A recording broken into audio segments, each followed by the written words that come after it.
Hi, friends. This is John, and this is the Regenerative Agriculture Podcast, where we talk about the agronomic science and cultural management practices that regenerate plant health and that regenerate soil health, and ultimately that regenerate public health. I've been looking forward to having this guest join us for a while, Bob Quinn, an organic farmer from Montana who is becoming a bit more famous and should become a lot more famous soon, I hope. Bob, I've been really impressed with the work that you're doing with Kamut and all the work that you've done. I've been looking forward to having you here, so thank you for joining me. Well, John, it's a thrill for me and a real honor, so I'm looking forward to our visit. Bob, a month or so ago, in the middle of July, we had a field day in Iowa that you contributed to in a very significant way, even though you weren't there. You know, often when you're at an all-day conference, you have a really good lunch with desserts and pie and ice cream and potatoes and beef and chicken or whatever it might be. And after an hour-long lunch, you're going back into the conference and you want to take a nap because you have all that food sitting in your stomach. And I've always felt that this is a real downside and that we should specifically try to, for both the presenter's benefit, but also for the people who put in the time and the effort and spent the money to be there. If they're there to learn, you can't really learn very well when you're half asleep. And so we spent some time trying to specifically design a menu that would make people feel good and give them energy instead of putting them to sleep. And we specifically requested that all the buns for our grass-fed burgers be made with Kamut flour. And we had a lot of conversations about the buns and Kamut grain at the event. You know, the best part? This was a 2-day event, 2 lunches. I didn't see a single person take a nap either day. Wow. Well, we know it's high-energy grain, but I haven't had that kind of a testimonial before. Thanks a lot. That's very interesting. Well, it was just one piece of many, I'm sure, but it was a very important piece because I think a lot of grains do give people a sugar flush that can put them to sleep very easily. Well, this is an ancient wheat that we have been studying for about 30 years and intensively for probably the last 15, doing a lot of laboratory research, a lot of research with medical research hospitals, studying chronic disease, and we find there's a huge difference between what we started with these ancient grains and what we have now with modern wheat and what it does to the body and what it does to the system. And giving people more energy, athletes can notice this. And several teams in Italy, several soccer teams, I should say, are eating exclusively Kamut and their pastas and their breads and everything rather than any modern wheat of any kind. And they find more energy and a much quicker rebound after hard practices. It reduces inflammation, so even inflammation in your muscles when you're exercising hard, that is also reduced, besides inflammation that are tied to chronic disease. So there's something very different and special about it, and I have an idea that most seeds that we started with, that were created for us, started out this way. And when we started changing them, just for the only benefit of making more money through more yields and cheaper prices for the farmer, which is a little bit of a downer, we have unintended consequences that we're just now beginning to understand and see. Change the nutritional value. We've changed the way that it interacts with our bodies. There's been lots of different changes. And of course, we'd like to think that we've increased yields, but that may have come at a cost.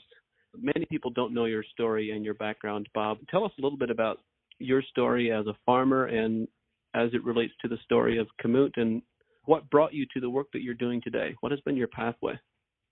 Well, I was raised in north central Montana on a 2,400-acre wheat and cattle ranch that my grandfather started in 1920. So my father was raised here. I was raised here, and I raised all my kids here. This year we celebrated 100 years since my grandfather began our farm, just after the homesteaders were going out. They had come to this part of Montana about 1916. And by 1920, many of them were going broke already. And so my grandfather came in at that point after World War I. And my upbringing here was typical of the age, I guess you could say. I was, however, more interested in plants than I was in animals. So my passion was gardening and science. When I got to school, I went to the local schools in Big Sandy, which is a small town of 1,000 then. It's down to 600 now.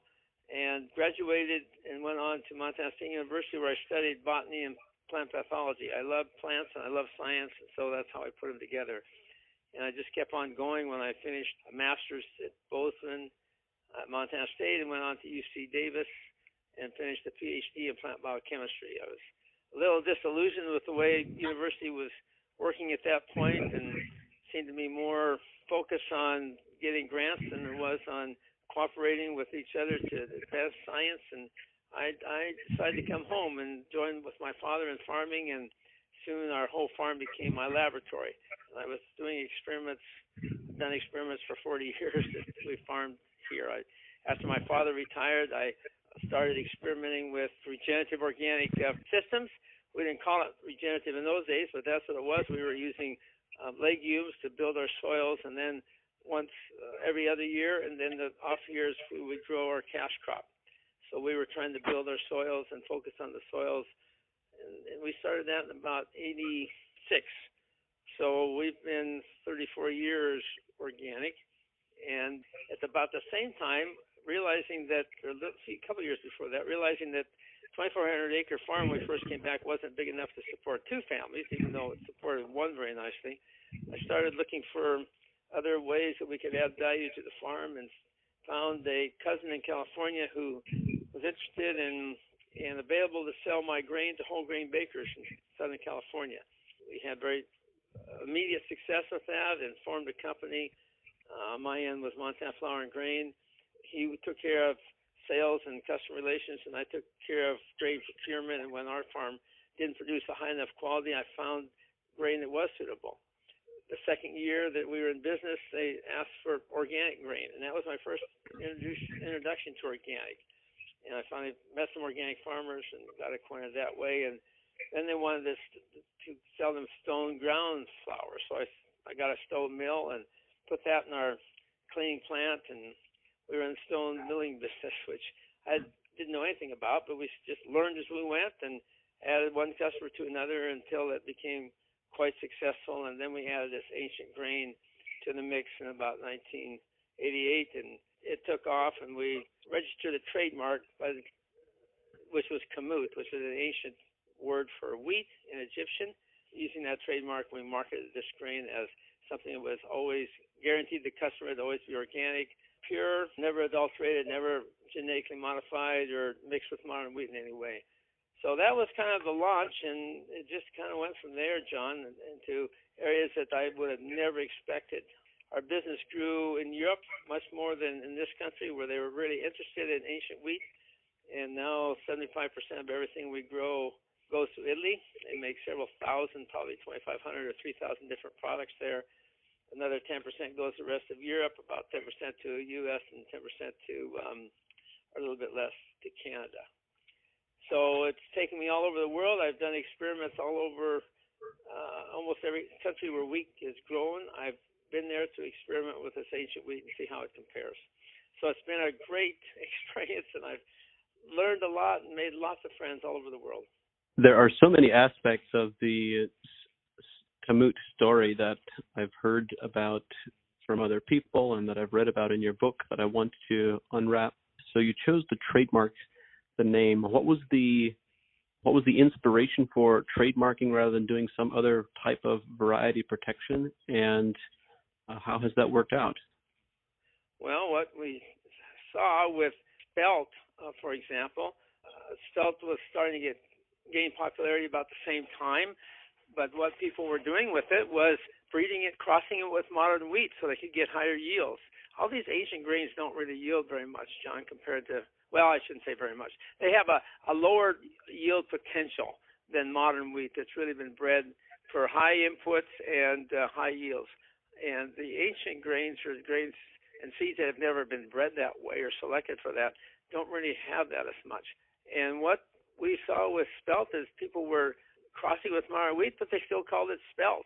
And because spelt is a generic name, it could mean almost anything. And when I saw that, I thought, well, that's not what we want. We wanted a mechanism to protect it and to make a guarantee to the public that it is pure and unadulterated, and that's why we chose to market and sell it under a trademark. A trademark is just a guarantee to our customers that it has comes with certain promises which we make and guarantees to them, which I mentioned to you already, like being raised organic and never mixed with other grains. But it doesn't mean that we have any ownership or control over the seed. The seed we look at as a gift from our maker, and it's available to everybody, and they can do what they want with it. But if they're going to go to the market and they want to call it Kamut, then they need to be part of our program and follow the rules. If they want to call it something else, they can do whatever they want. So that was our reasoning and our mechanism by which we started this whole Kamut project. I find it interesting that increasingly trademarks are being used to protect and to market specific fruit varieties, particularly apples. We now have Cosmic Crisp being marketed very intensely, and we've had Honey Crisp historically, and more I see different varieties that are being protected with a trademark. I know there are many people who are thinking about ways to develop markets for unique products. How has that trademarking process worked out for you? Has that been able to produce the outcomes you were hoping for? Yes, very much so. So the trademark has been a great success for us. We've had people who have tried to sell Kamut, that they called something Kamut, and it was completely out of our program, and the quality was poor, and we were able to stop that. We had complaints from our customers saying, well, your grain has corn in it and all kinds of other impurities, and we said, well, that's impossible because we don't grow it where corn is grown, and so it's not cleaned where corn is even cleaned. And so we knew that something was wrong, and we traced it back to someone who was licensed to use our trademark, but was actually contracting with farmers clear outside our region that we normally grow it, and it was much inferior, and it was, of course, causing customer complaints, and that's exactly the reason that we had for registering and using a trademark in the first place, so that we could guarantee quality. And we were able to do it with a trademark, and we said to him, you know, you can't ever do that again, and if you do, you're out of the program. And we didn't sick our lawyers on him or anything. We just told him that was he'd used up his last chance to not tell the truth, and if he was going to come stay with us and tell the truth and allow us to audit him every year, we would still welcome him. But those are the kinds of instances we've had. There's been a couple others where they just opted to just go on their own way, and that's fine. I mean, it's their choice. But what we want to guarantee is quality, John, and so that the people get what they're paying for, because the farmers are paid much more for this, and the customers pay more. But what they're getting is a higher value for the increased cost of their end product or even the grain. And we want to make sure that that's guaranteed. Let's talk about the business side of it a little bit. What is the scale that you're operating on? How many acres have you been able to impact? And how were you able to bring about that scale of production? Well, we just went from one year to another. My philosophy in doing business is start small and build on your success. I don't have a big pile of money, so I can't go out and just try great big experiments. I try small experiments, and if they're successful, then I build on those. And that's what we did. We started with a half an acre, which is all the seed that we had in 1988, and when we first planted it in the field at that rate. 30 years later, we were contracting with 250 organic, regenerative organic farmers in Montana, Alberta, and Saskatchewan for over 100,000 acres of this stuff. So that really, really made an impact on organic farming in the upper Great Plains, because we require that our farmers not plant more than 20% of their farm, of their crop acres to this grain, even though it's probably the most valuable crop they can grow, so that we do not disturb their rotations. So they have ample opportunities to have a 4 or 5 or 6 year rotation, which works best with regenerative organic agriculture. And we also require them to plant a soil building legume, preferably a legume crop or some mixed cover crop with legumes in it, the year before they plant their cash crop of Kamut brand wheat. And by doing that, we know they're going to have good quality, build their soils, which turns into good quality. And so we are making sure that our growers really are using regenerative practices. They're not certified that way, but they are under contract to, at least for that 1 year, that they're growing for us to follow or to precede it with a soil building practice. I really believe in the regenerative organic agriculture and try to promote it every way I can, and this is a good way that we've been able to promote it and then help those that have made the jump and made the commitment to do it themselves. So if you are contracting 20% of their acres and 100,000 acres total, that means you're impacting 500,000 acres, which is a very significant impact. There's not many people here in North America at this stage, I don't believe, that have impacted that number of acres in facilitating a transition. That leads me to ask the question, how did you bring that about? And from conversations we've had in the past, I believe the answer is pricing and economic incentives. So how have you priced the production of this grain? And then also, how does that connect to the marketing? Well, as I mentioned, John, I'm a long-term farmer, and I know that farmers are preyed upon by buyers most of the time and never can get enough to really advance profitably in their farms. They're always living on the edge. And so when we started this whole grain project, I wanted something that people could make a profit from and be happy with and have some satisfaction financially from growing it and putting the effort in. So we decided to just arbitrarily set the price of the grain that we were buying at 3 times the highest market for non-organic grain that was for wheat at that time, which is about $3 about 30 years ago. And so we set the price at $9 a bushel, and the growers were very excited about that. Most of the organic grain was going for about twice the price of non-organic wheat in those days. So this is a significant jump even over the organic prices. And as we went, we were able to increase that even more. And so now it's been as much as 5 times. And that has come a little bit in the consequence of competing for acres. When we started to grow and require more acres, and there are other demands on wheat, we found that we sometimes ended up in a bidding war with farmers. And as long as our end users were able to make it work for them, because it has to work for everybody. Because the other part of my business philosophy is that everybody wins. And if the customer can't sell it, if it's overpriced so he can't sell it, then he can't win either. So it won't go on. It won't be sustainable.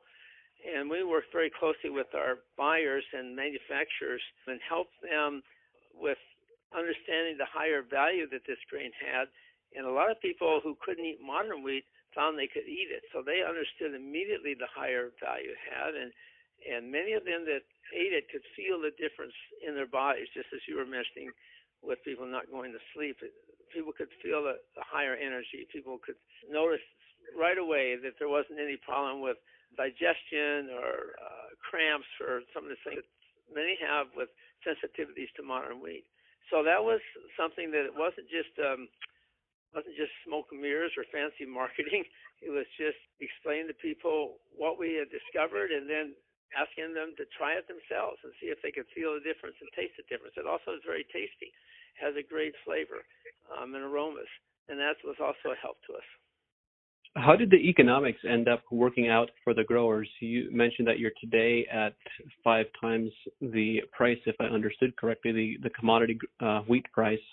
You also mentioned a bit ago in our conversation that the yields are smaller with these ancient grains and they don't have the same yield potential. So how do the economics end up working out for the farmer at the end of the day on a per acre profitability potential? Well, generally the average in the durum growing, it grows best, John, where durum grows best. And so where there's a good history of durum being successful, like in northeast Montana, south central and southeast Saskatchewan, the yields are not so much different, maybe 10%, and maybe some years it's just even. And even it's been a little bit more sometimes, but it averages about 10% less. The further away you get from that, it could be up to 20%, and that would be 25 at the most, and that's compared to spring wheat now, because it's a spring grain. Our winter grains where they can grow winter wheat is usually much higher yield, and so if people are comparing those two, it's not really apples to apples. It's spring wheat to winter wheat, and so the yield in the same area is going to be quite a bit different. But since it's a spring wheat and grows best in spring wheat areas, we don't have that comparison too often.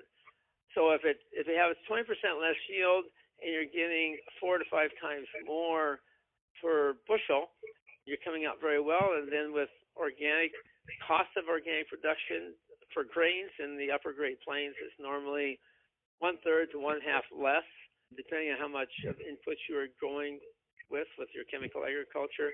When you're not buying those expensive inputs and you're growing your own inputs, we see a significant reduction in the cost of your farm or organic, regenerative organic systems.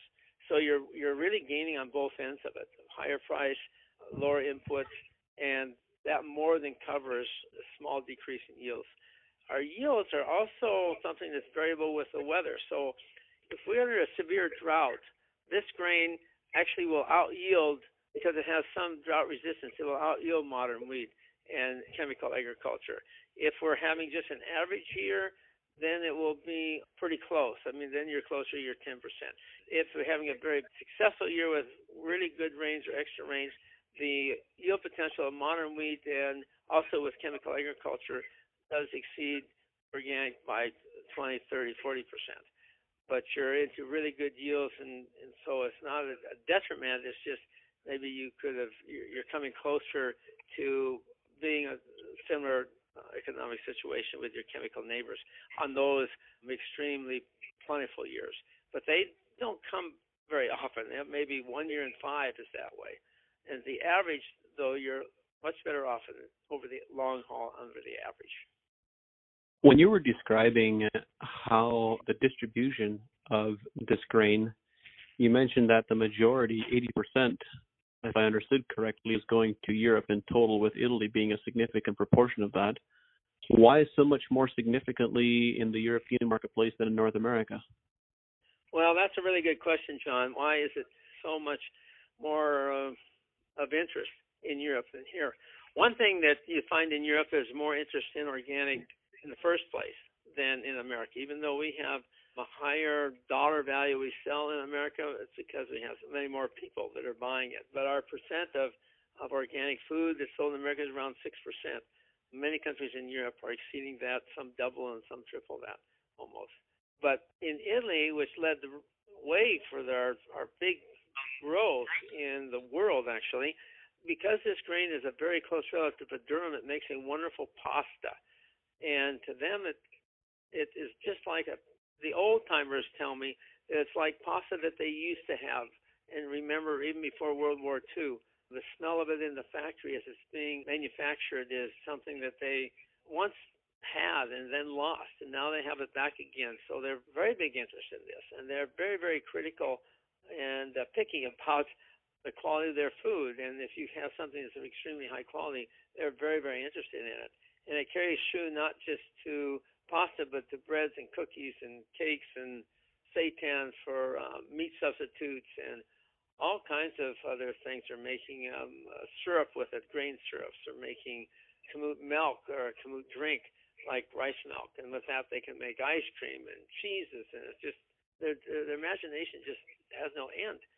And we didn't go over there with an idea of promoting it or anything. They found it themselves. And when the naturopathic doctors discovered that it was good for their patients, they made that well known throughout the country, and that served a little bit as a kindling to start the fire under the whole project for us. Earlier, we spoke about some of the nutritive value or nutrient potential that may have been lost with our modern breeding as we bred for bins and bushels production, and we didn't give much consideration to quality. What is the nutritional value for us as consumers of this grain as compared to modern grain? Has anyone been looking at that? Well, we've looked at specific aspects, and we did chemical analysis, minerals, and nutritional profile with proteins and fatty acids and all the things that go into those nutritional profiles, and we didn't really see things. We didn't, as a whole, there wasn't anything that really stuck out as being very significant. One thing that we saw was that selenium was quite high. It was about 3 times or a third higher than modern wheat that was able to absorb and put into grain, even growing side by side. And that was of interest to us. And because the selenium was high, and we thought and we knew selenium was a strong antioxidant. We designed some experiments in Italy with rats looking at antioxidant capacity. And that was very successful and showed a big difference in antioxidant capacity between modern wheat and ancient wheat. But it didn't show why, other than we could assume, well, selenium would have part of that. But what they found that we didn't expect and we weren't even looking for was that the rats on the kamut diet had no inflammation, while the rats on the modern wheat were filled with inflammatory markers, and in their organs you could see it. And so then we went directly to humans clinical trials looking at chronic disease, because chronic disease is all linked to inflammatory problems. And we studied heart disease, diabetes, irritable bowel syndrome, fibromyalgia, and we saw all those tests showed the same thing: how much more anti-inflammatory markers were present in the blood. And with some things like irritable bowel syndrome, people could actually feel the difference. With the heart disease and the diabetes, they didn't really feel it, but you could see it in the blood. It decreased cholesterol in all cases, decreased blood sugars, decreased insulin resistance dropped, increased magnesium, increased zinc in the blood. But we don't really have or understood the mode of action for this. We even saw it was having an effect on the nuclear activity, because the RNA that we're looking for that codes for certain proteins and, well, all kinds of molecules in the body, the cytokines that were produced from these codes from the nucleus was greatly increased for anti-inflammatory types of cytokines. It's even having an effect at the nuclear level, John, and we don't understand the mode of action, but in a living system you can actually see very distinctly there's a strong difference. Wow, that is impressive. So today we have so many autoimmune disorders, and as you say, so our whole population in civilized and developed countries, and what we would term Western countries or with Western diets, we have this epidemic of degenerative diseases and degenerative illnesses in the human population, which are all linked to inflammation. So the idea that we could have wheat or grain that is actually anti-inflammatory instead of pro-inflammatory, I would say is quite significant.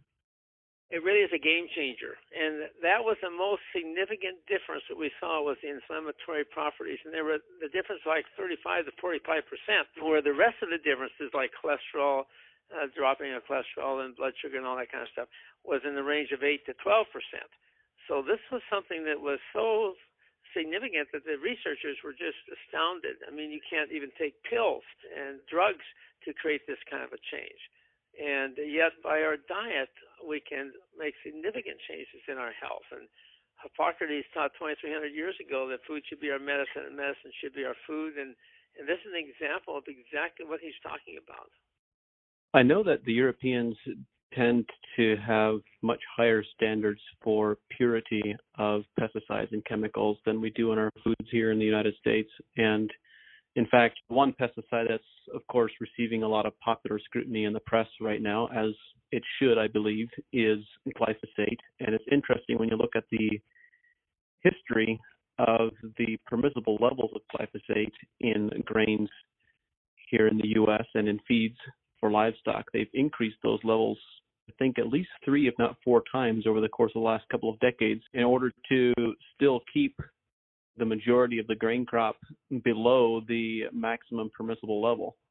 So we're in some crops now, we're I think in garbanzo beans we're up to over 1,400 parts per million. If I have that secondhand, I haven't read that myself. But how has glyphosate and other herbicides and other pesticides, what have been your barriers to entry into the European marketplace? Well, that's a really good question. The European marketplace is not much different than the rules we have for America. But within Europe, we have some countries like Italy, which, of course, are our most important market, as I mentioned to you, that has a limit of 10 parts per billion with a small b, or a big B, however you want to look at it, per billion limit for any pesticide. For glyphosate, until a few years ago, you couldn't even test for that at such a low concentration. The tests now have been improved to the machinery, the testing equipment, so that you can now test for it regularly. And we were astounded. We were shocked to find that almost 1/3 of our farmers were sending grain that tested higher than 10. It was around between 10 and 25, some up to the high of 35 parts per billion.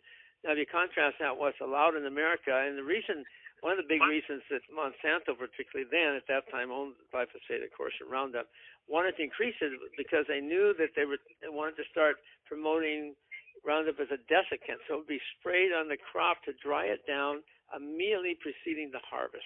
This isn't done with wheat too much, but it's done with legumes, peas, lentils, garbanzo beans all the time in our area.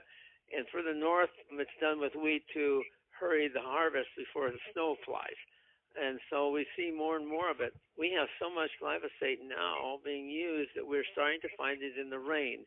And through our research, after we found it in our grain, we tried to figure out where it came from because we knew our farmers weren't spraying. Because if you spray, the levels are about 1,000 times more than what we were seeing, 500 to 1,000 anyway. And so we knew that wasn't the case. But we were very surprised and astounded to find small quantities, measurable quantities in the rain during the growing season. And now we are working with trying to figure out what to do about that. And so what's happened when the grain got to Italy, they started testing and then they started finding traces. And then when those traces went over 10, then they did a recall or two on us. And first we didn't believe them because we didn't think, we had never seen it. But when we checked with our labs that were testing every single field from every farm in our whole program, we're spending $500,000 a year on testing, John. It's just incredible. But we wanted to make sure that we could guarantee our product was organic and also very as low as possible in residual pesticides, and it had never been sprayed. That's what organic means. It's never been sprayed. It's not used in the system anyway. But it doesn't mean it's chemical free. But we assumed that it was. But we were only measuring 50 parts per billion at the time. We never saw it at that level. But when we started being forced to test at 10 because of Italy, then we did start to see it. So that became a problem. In America, the legal limit on grain is 1,500 parts per billion. So 1.5 parts per million is still okay for wheat to be labeled organic because it's 5% of the EPA tolerance for wheat, which is 30 parts per million. And that's where we got stuck. We lost over half our business over the course of 3 or 4 years while we're figuring this out. And now we test everything, and we've had to go drop about a third of our farmers, as I was telling you, in the hot zones, and we were able to deliver grain that's under the 10 parts per billion. So we're starting to build it back up. But this is very problematic, and just because we're finding it in low levels like this, or if it's below that, there's no reason to just say, well, that's okay. It's not okay that we're being contaminated. And the sooner we can have everybody organic and end this contamination, the better off we're all going to be. How much of these very low levels of the 10 part per billion to 30 parts per billion, you mentioned that you're finding it now in the rain and you've been looking for it there. How much of it do you think comes from historical application from before the land was organically certified? Well, our land has been certified for over 30 years, and we never sprayed Roundup on any of our land. It was because it came out after that time. It started to come into common use as a chemical control for weeds in the fallow year instead of cultivation. So they use chem-fallow. So no-till in Montana means chem-fallow. It means that you're using glyphosate. So that's what the general feeling or the general meaning of no-till in Montana is, that they're not tilling, but they're using glyphosate. But we changed into organic before that actually was common. So our soil has never been sprayed with glyphosate, and yet it contains glyphosate at extremely low levels. Wow. So far in our conversation, I failed to mention that Bob wrote a book titled Grain by Grain, which I highly recommend. In fact, when I first read it, I read many books, and I try to only pick the very best to share with people and to put on my recommended reading list. And I read Bob's book one day, and I put it on my recommended reading list the next, if that tells you anything. So I highly recommend that all of you find that and find a copy of that and read it, because it's very valuable reading. Bob, in the book, you talked about your experimentation and your efforts in growing dryland vegetables. Now, I find this really intriguing because Of course, mainstream fruit and vegetable production, which we work a lot with on the West Coast and around the country, we tend to approach this from the perspective that these plants need to have ideal moisture conditions constantly and they need to be irrigated. So I'd love to learn about what you're doing. How are things developing for you with dryland, non-irrigated vegetable production? What inspired that in the first place? Well, we have in the West, in the arid West, in the northern Great Plains, areas of alkali that breaks out and covers the ground with alkali salts and makes white patches, and they're called saline seeps.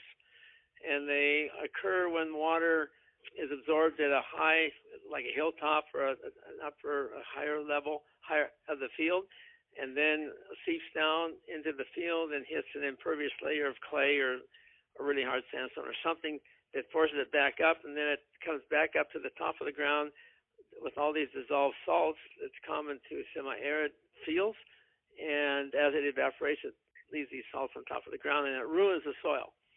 So what you can do to solve that problem is plant alfalfa around the outside edges between what's called the recharge area, where the water enters the soil, and the breakout area where it comes out during all these salts. And if you take the water out of the ground at that point, use it in something that's used a lot of water, like alfalfa, you can cause those seep areas to disappear, because rain will, as it falls, will dissolve those salts and take them back into the ground. And if no more is coming out, you will eventually heal your soil.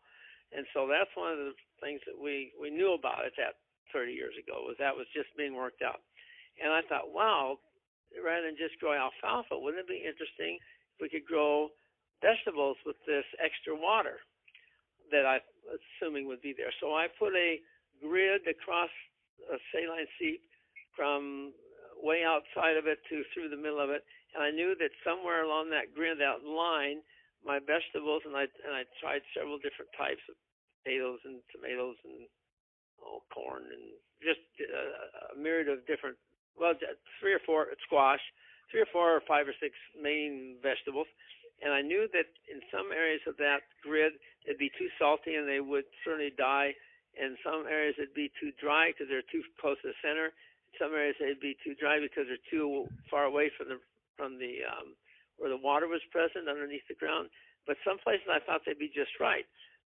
I conducted that experiment, but I'm like, all good experiments, you should have a control, of course. And so my control was just to go out in the middle of my field, another field, and just plant the same kind of vegetables and all the same time of year and same condition and everything as the control. And what was astounding to me, I did see a curve of production of the vegetables. As I got into the salty area, it went down, and as I got out of the recharge area, close to the recharge area, and where it's dry on top, it went down. But the thing, and in the middle, it was a little better. But the thing that was most astounding to me, that was my control, was as good or better than most of all of the plants around the recharge area. And I didn't think I could grow, well, I didn't think it would grow that well out in a regular field with no irrigation. And that's how I got started. And that was about 15 years ago. And since then, I've focused on potatoes. I started with 40 different varieties to see what would grow best on dry land. I'm down to 5 that really work well. I started with about 25 different squash varieties. I'm down to 3 that really work well. I started with onions. I'm down to 4 or 5 onions that really work well. I'm growing corn. I'm growing tomatoes. And then I stumbled onto watermelon and summer squash, which I figured, well, I thought they would require so much water. I mean, a 30-pound watermelon is mostly water, and I thought, where would they ever get that? But I was astounded to find out when I was visiting Israel and doing some experiments over there that one of my friends said, well, we got watermelon that grows in the desert. And I said, well, I have a desert, nearly. So I brought some seeds back and got some seeds of those kind of watermelons, and they were very successful. And I just started growing watermelon, which I love. And in a good year, it needs heat, of course, so that if we have normal heat, normal growing season, I can get a 30-pound watermelon with not one drop of water being added. And what I found to make this successful is, of course, I can't have any weeds, but I give each plant about 3 times more space than they would have normally for the plant population for irrigated or like where you live, John, where you don't even have to water your lawns in Ohio. I've always been jealous about that. But when I compare the rainfall that we get of about 13 inches, I know that your rainfall is about 3 times that. So it really is a pretty close relationship with the amount of rain and the number of plants that will support. And that's what I've been able to do. So our yield per plant is just about the same or even more than the average irrigated crops here, particularly potatoes. We can compare pretty easily. But we only have 1/3 the total amount per acre. But that's okay because the cost of producing that acre is much reduced with no cost for water. The land costs are much less, and the input costs are much less. And all we have to do is make sure that we keep the weeds out and have a good plant spacing. What are your aspirations for vegetable production in Montana? That sounds almost like an oxymoron when I say it out loud, but yeah, I'm curious, where is this going? Well, what I would like to do with this is show people that we can grow something besides wheat and barley in the northern Great Plains, and that we should be able to provide our own vegetables for our own communities here in our region. It doesn't make sense to bring in vegetables, all of our vegetables from California, or it's even more ludicrous to think that we bring watermelons in from Peru in January or wherever they're coming from. I don't know, but we bring stuff in from South America for our winter and their summer. I think that is the wrong direction to go. I think we should really try to rely on our own region to produce the majority of what we have. And I'm not saying 100%. I mean, it's fun to have a pineapple once in a while. We'll never grow pineapples in Montana, but why not have a pineapple for a treat? But to think that we have everything that we eat is growing 1,000 miles away, to me, makes no sense at all. So I'm trying to, on my farm now, grow everything I eat and eat everything I grow. In the summer, I'm easily up to 85 or better % of what I eat is what I grow on our farm. And in the winter, I'm eating a lot of stored vegetables, pickled vegetables, and sauerkraut, stuff like that, pickled beets.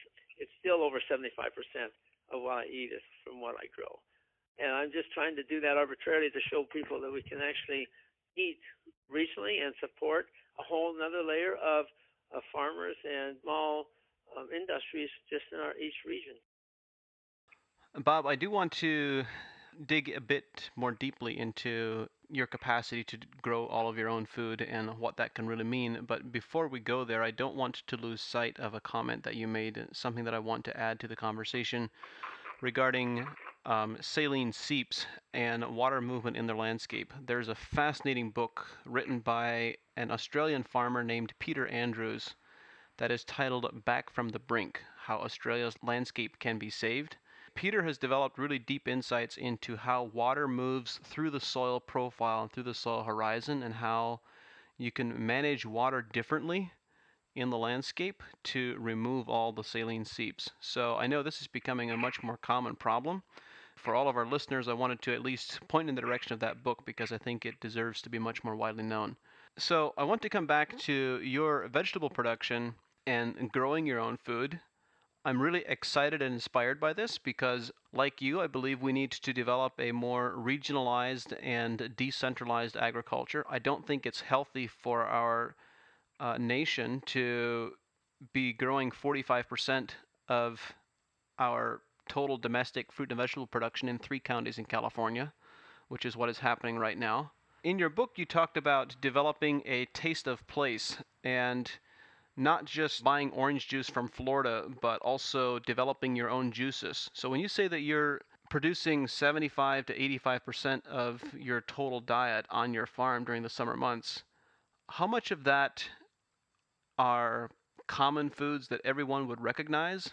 And how much of that are some of the unique things that you're developing that are uniquely your own? Most of what I eat, everybody would recognize. I eat a lot of potatoes and beets and cabbage and, oh gosh, whatever's in the garden in the summer, the salads with radishes and onions and all that kind of stuff. In the winter, I'm doing more, zucchini. In the winter, I'm doing more stored vegetables like winter squash, onions, potatoes, and the other things. The other thing that we're doing is we have small experimental orchards. So I'm growing some berries, but also apples. We're in zone 3. That means hardy to 40 below zero. And there are about 200 apple varieties in the country that are hardy to zone 3, and I've tried about 60 of them so far. And I found a few that are just outstanding. And the other thing that we can grow here are pie cherries, sour cherries. And we can't grow sweet cherries because they won't stand zone 3. But sour cherries will, and there's been a lot of great work done in the University of Saskatchewan developing new bush varieties that are much easier to work with than trees. And so we're having good luck with that, and I'm pressing both the cherries and the apples to make juice and combining about 20% sour cherry juice with 80% very sweet apple juice, and it makes a wonderful breakfast drink that probably most people would not recognize. You don't see that in the stores, but you see them separately. You see sour cherries for pies, of course, and things like that. But we're trying to put together things that are more common in uncommon ways, but in ways that could be done locally or regionally and develop into something that's really could be known for that region and be a specialty of that region. In essence, what you're describing, obviously you need to find varieties that are adapted to your fairly northern climate. But from a water perspective, if you have a third of the water, a third of the rainfall, and you're spacing plants out 3 times farther, do you believe that you can achieve the same yields per gallon of water, per inch of rainfall? That's what we've seen. At least it's per plant. It's the same yield per plant. So we have 1/3 plants and 1/3 of the rainfall. So big, broad brush strokes, you could say, is pretty close to a direct proportion. So where you're having 3 times more rain and we having to produce 3 times more in the field than we can, it's a pretty close proportion. How important is seed quality to achieving that type of performance? I know one of the things that I've observed is that many older varieties, what people refer to as heirloom varieties of vegetables, have much more robust root systems and they're much better capable of absorbing nutrients. They're just simply hardier. As you described with your Kamut grain, whenever it is found in stress, you have a drought year, it tends to perform better. And the same holds true of a lot of the older varieties. So what have you experienced and observed with your vegetable varieties and also with the Kamut in terms of the importance of seed quality? Well, I think seed quality is where it starts. You know, you mentioned in the beginning, and I know a lot of your work and a lot of the regenerative effort is focusing on connecting with healthy foods, with healthy plants, and then clear into healthy people. And I believe in that 100%. But I'd like to add one additional idea to that, and that's starting with what I would call super seeds. Wouldn't really be correct to call them healthy seeds, because it's a little bit the wrong connotation, because you can have a healthy modern seed too, probably, that's resistant to disease and it has good germination and all that kind of stuff. It's healthy. But a super seed, what you're referring to in the heirloom varieties, that can perform better under stress. Many times they have more aromas and more flavors in what they produce. And from our research, we've come to understand very clearly that aromas and flavors are due to secondary metabolites in plants that plants make, such as polyphenols. And polyphenols are very, very directly related to anti-inflammatory properties and antioxidant properties that are very, very important for good health. So just by the fact of a plant tasting better and smelling more delicious, probably are getting a higher nutrition out of that plant. And that is a genetic, by and large, a genetic thing. So if you add genetics to the way you're farming and the health of the soil, you're adding a super seed to healthy soil, you're ending up with super healthy food. And I think that might sound a little corny, but I think that that's the picture that I'm trying to paint and help people to understand how all those factors are very, very important. And the more you focus on all of them, the more you're going to produce something that's going to keep us strong and healthy. And these days of the current pandemic, the people that are most resistant to those are those that are in best health. The people who are in poor health are the ones that are at greatest risk. And so to have a good constitution and a high-performing immune system, is our best defense to diseases. And I think that is coming by and large from good food, and of course how we take care of our body. We can't go out and abuse it, or not exercise it, or give it enough sleep, or abuse it with alcohol too much, or that kind of stuff, and expect it to work right. But food is the engine, the fuel for the engine that we put into our bodies every day, 3 times a day. And if that's not premium fuel, so compared to gas, we're shorting ourselves. We're putting ourselves under stress. And that's why I think it's so important. And seeds are where it starts. It's not where it ends, but that's where it starts. In your book, you talk a little bit about, rather than framing the conversation as value-added farming, you talk about value-subtracted farming. What exactly are you referring to? Well, you hear this a lot, the value-added idea that, well, we're going to add value to something and therefore improve it. But if you think about adding value to something like grain, the only reason we have to add value to it, and what we've done, a perfect example of that is what we've done to white flour. So white flour is fortified. We add value to white flour by adding back minerals and vitamins that were there in the first place. But you wouldn't have to add them back if they hadn't been taken out in the first place, or removed by the refining process, in this case of making white flour out of whole grain. This is a very big step backwards, and you cannot add value back and still end up to the same place as you started with before you started subtracting value by taking things away from the food. The same idea could be applied to soils. If you never, ever do anything to build up your soil, but just take away from it all the time, you are going to decrease and decrease and decrease its value. You're depleting its value. And just by adding artificial chemicals, nitrogen or phosphorus or potassium and zinc and some of these other things, it's not the same if you're focusing on feeding the plant rather than feeding the soil. And that's what we do with regenerative organic agriculture, is try to feed the soil and let the soil feed the plant. And we don't focus so much on feeding the plant because in actuality, and you're an expert at this, John, you know that the plant nutrition is coming from a living soil, and the microbes and all the activity in the soil is actually what's feeding the plant properly. And when you put artificial minerals that you think the plant needs, and of course it does need some of those, it does need nitrogen, it does need potassium and phosphorus and some of these other macronutrients for sure.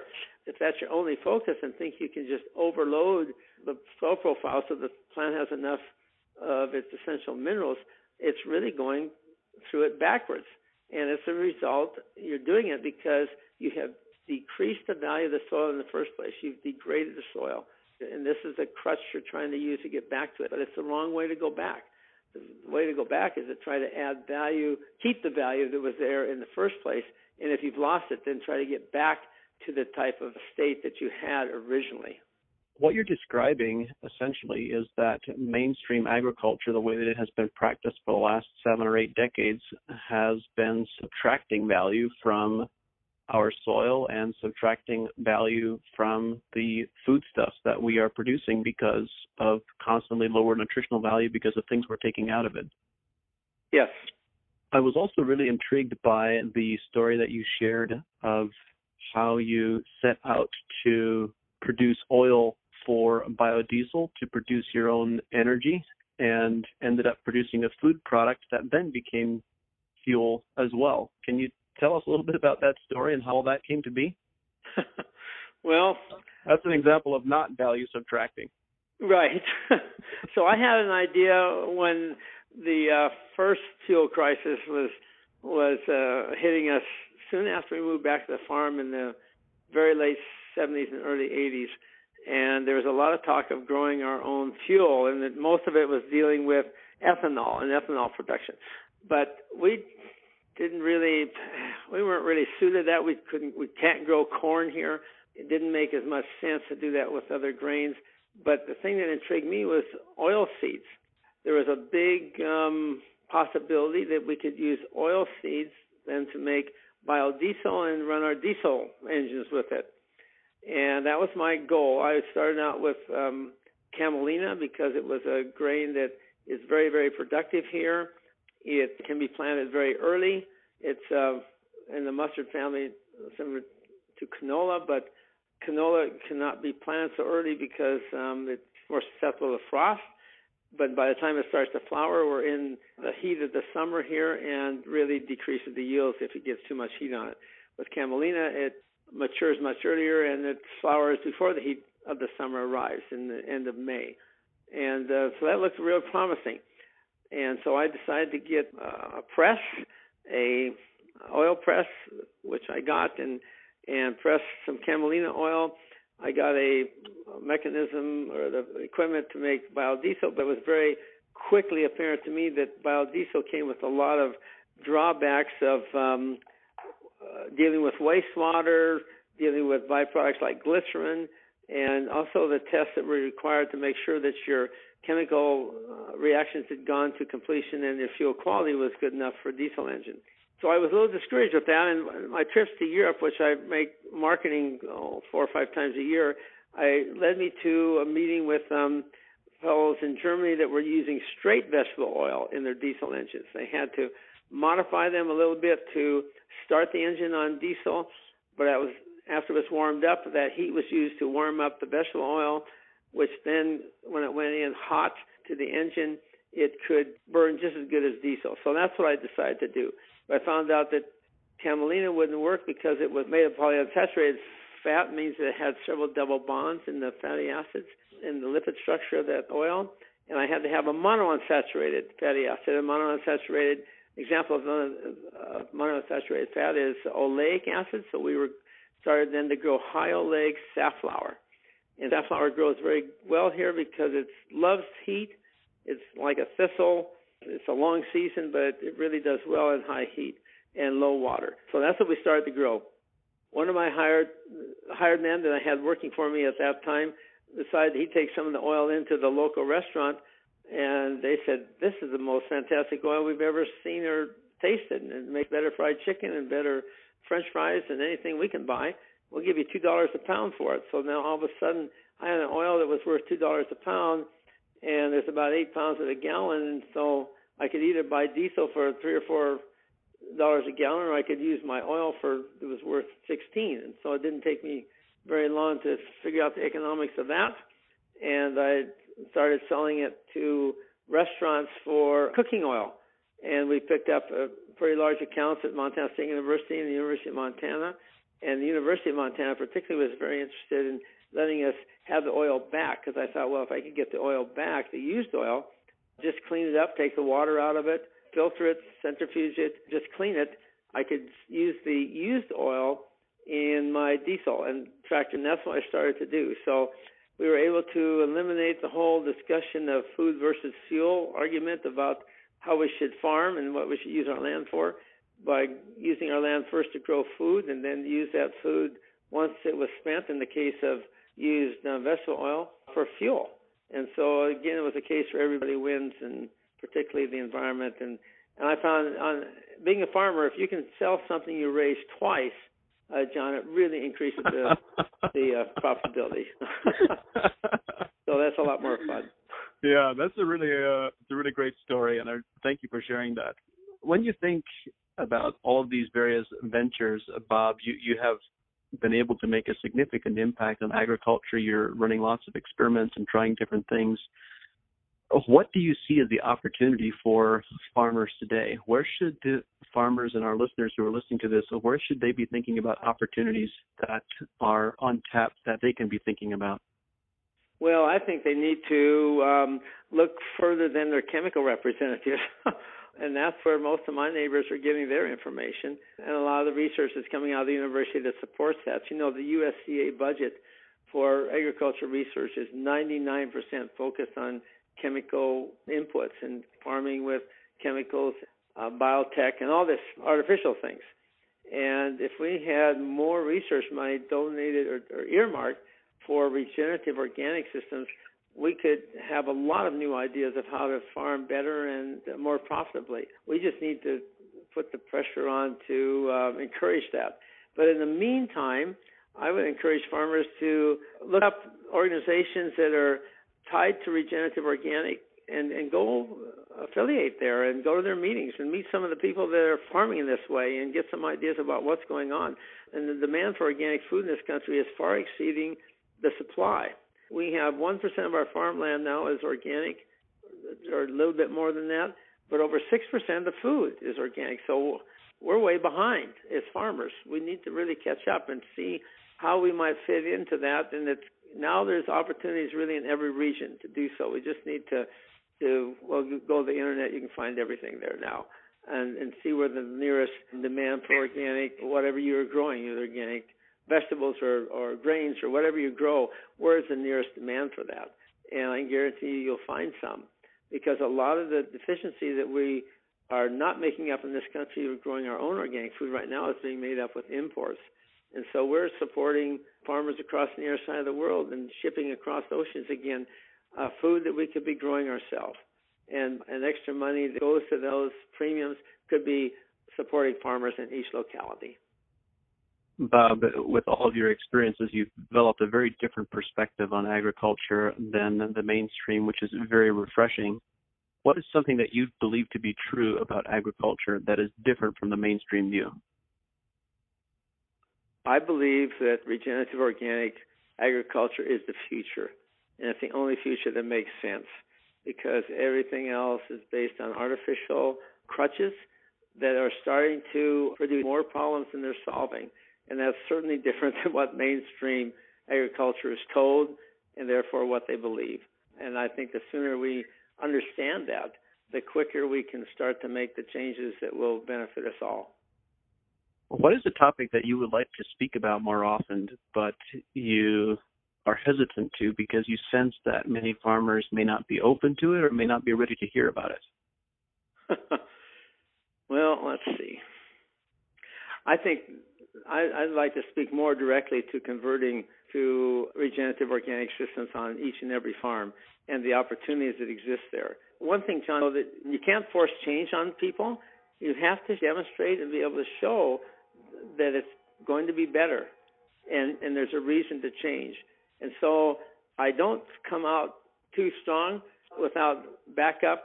What I would like to do with my farm is donate 600 acres out in the middle of it to create an organic research center so that people could actually come and see for themselves in field-size plots at various rotations that have possibilities how to grow different cocktails and use different cover crops for soil building, using animal components, and comparing it with a neighbor of mine who's willing to rent me several acres right next to it for organic compared to chemical agriculture, and looking at different scenarios for conversion.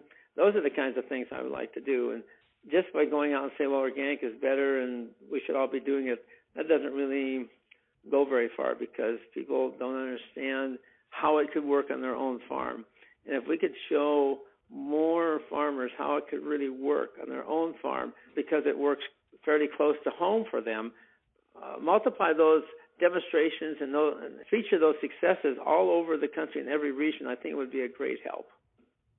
This actually reminds me of a question that I wanted to ask that is, I think, an important question, but I missed it when we were speaking about dryland vegetable production. How do you control weeds in your vegetable production? That's still undergoing experimentation, John. The weed control is a big part of it. I've had some great success with flaming of my potatoes, for example. I'm planting potatoes fairly early in the spring, and the weeds will come up with the potatoes because it takes them so long to emerge. And if I flame them right at the emergence of the potatoes, it gives me another way to control them, waiting for the time when I will then hill the potatoes, and I can cover up young weeds with the hilling process that would come later. But without the flaming, the weeds are too big to be destroyed with hilling. I found that this year for the first time was quite successful, so I'm interested in trying that with some of my other vegetables. I know that people use that in different parts of the country. I haven't seen it here or had experience with it. Or experimenting with different mulching types of mulch or amounts of mulch in the future. I think that that's another thing that could also conserve moisture and also manage weeds. And we've had terrible grasshopper plague here this year, and also a hailstorm that went through. And one of my coworkers asked me, he said, well, what other kind of plagues are there we can expect in Montana. I said, well, drought is one, and that can be very serious. But with heavy mulch, maybe that would be give us protection besides controlling weeds. Right now, I'm doing mostly cultivation, which leaves the ground completely bare, which I don't really like either. But I've seen that if I have competition, when I'm assuming even if we have ground cover, that there's not enough water to support both the ground cover and the cash crop at the same time. So I'm still experimenting with that kind of thing, John. But until then, I'm just still relying on steel to cut my weeds down. Wonderful. Well, Bob, I want to extend a tremendous thank you for agreeing to be here and to share your wisdom and knowledge. And to all of our listeners, the book again is Grain by Grain by Bob Quinn and Liz Carlisle. So I highly recommend it. Bob, thank you for being here, for sharing your thoughts, and look forward to more conversations in the future. Thank you for having me. It was a great fun, John. Thank you. Thanks for all you do. The team at AEA and I are dedicated to bringing this show to you because we believe that knowledge and information is the foundation of successful regenerative systems. At AEA, we believe that growing better quality food and making more money from your crops is possible. And since 2006, we've worked with leading professional growers to help them do just that. At AEA, we don't guess, we test, we analyze, and we provide recommendations based on scientific data, knowledge, and experience. We've developed products that are uniquely positioned to help growers make more money with regenerative agriculture. If you are a professional grower who believes in testing instead of guessing, someone who believes in a better, more regenerative way to grow, visit advancingecoag.com and contact us to see if AEA is right for you. Thank you for listening, and we look forward to working with you.